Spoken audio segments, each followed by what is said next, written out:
What's up, guys? It's Ty with H24 Outdoors, and today I'm going to be talking about the fall transition and fishing the fall transition.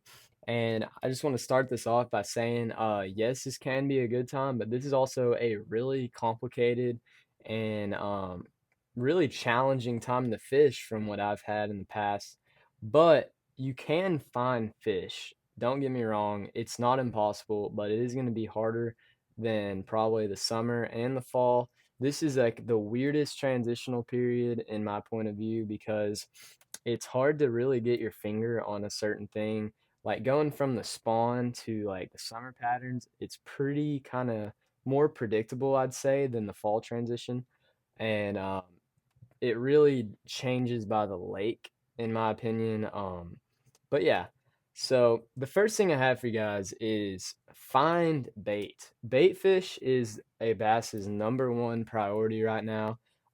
Shad are just moving around. What's happening is at night, these having longer nights, even when the highs are still in the and still in the 80s and 90s during the day. These days are getting shorter. It's getting dark at like 8:30 right now. And longer nights and shorter days just means the water temperature is going to start to drop. I know tonight it's August 21st, and tonight it's supposed to get down into the low 60s where we're at here in central Arkansas. So this is I feel like this was deemed appropriate because this is what we're looking for in this transition. But these fish are getting fired up by these cold temperatures, and it's causing them to shoot up shallow and get in the coves and chase bait around. All night you'll find that they're pretty active, so early mornings, late in the evenings, that's probably the best time. Once that direct sunlight is off the water, that is just the money time to go. So yeah, fishing at night and early in the morning, late, just whenever it's not fully light outside, that's going to be the best time to go. And that brings me to my next point of the fishing shadows. And I know that it sounds like super random, but shade lines are your best friend. Once it gets past like about 8 or 9 in the morning, that sun's about yay high compared to the lake, and it's just starting to cast shadows really well. And the longer the day goes on, obviously, the less shade, the less shade you're gonna have on the lake. But fishing docks and just those shade lines cast by the trees, that's going to be a very good way to narrow down the water. And like I said, it's so unpredictable. Nothing that I'm saying is set in stone. This is just stuff that I've noticed. But from what I found, fishing shade lines and shadows has been pretty good for me. And yeah, shade and shadows, just look for it. Fish docks if you don't have a fish finder. But if you do have a fish finder, what you can do is look for the thermocline. The thermocline is more of a fall thing, but this is going to be the time of the year that you're looking out for it. If you don't know what the thermocline is, if you turn on your 2D sonar, say you're in 60 feet of water and you know it's 6 feet of water and you see a return that's pretty solid but not too solid, it'll look like a rock bottom, or not a rock bottom, a silt mud bottom would look. It's a very light return. Say it's at 25 feet. What you have is the surface 25 feet and then the bottom down here. Anything under this 25 feet has no oxygen in it.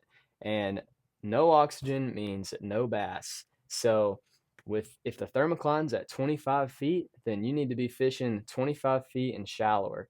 And that's really going to narrow it down. And I will throw in that I had know a bunch of guys that troll the thermocline. And if you troll a swim bait just above the thermocline, which I've never done it, but they say you can catch a bunch of fish and it's super fun. Like I said, I've never done it.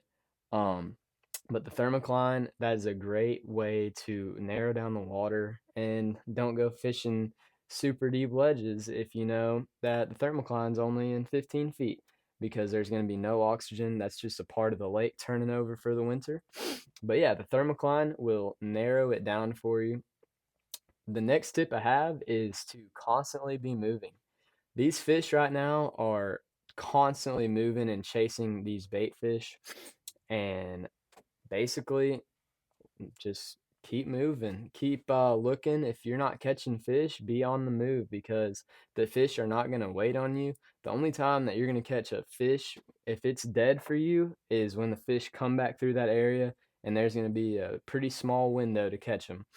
If you catch a fish on a jig at 6 a.m., you're not going to catch a fish on a jig the rest of the day, possibly. So you need to be constantly adapting to the conditions and just read the water and see what the fish are doing.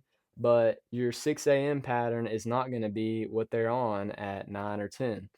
And so being able to adapt to what's going on around you is super great. You should be doing that anyway.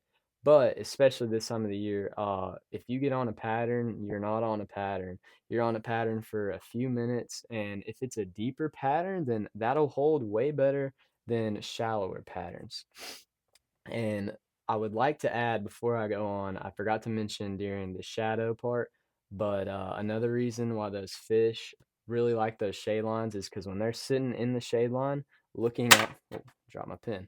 When they're sitting in the shade line looking out into the sunlight, the water that's lit by the sunlight, they can see a lot better than when they're also in the sunlight. So just keep that in mind.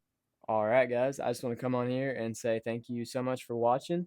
If you enjoyed the information in this video, please let me know, and let me know if you think I got something wrong or if I left something important out because I always want to learn more about bass fishing because I love bass fishing. Um, but yeah, like, subscribe, leave a comment if you want to. Other than that, have a great day. Peace, guys.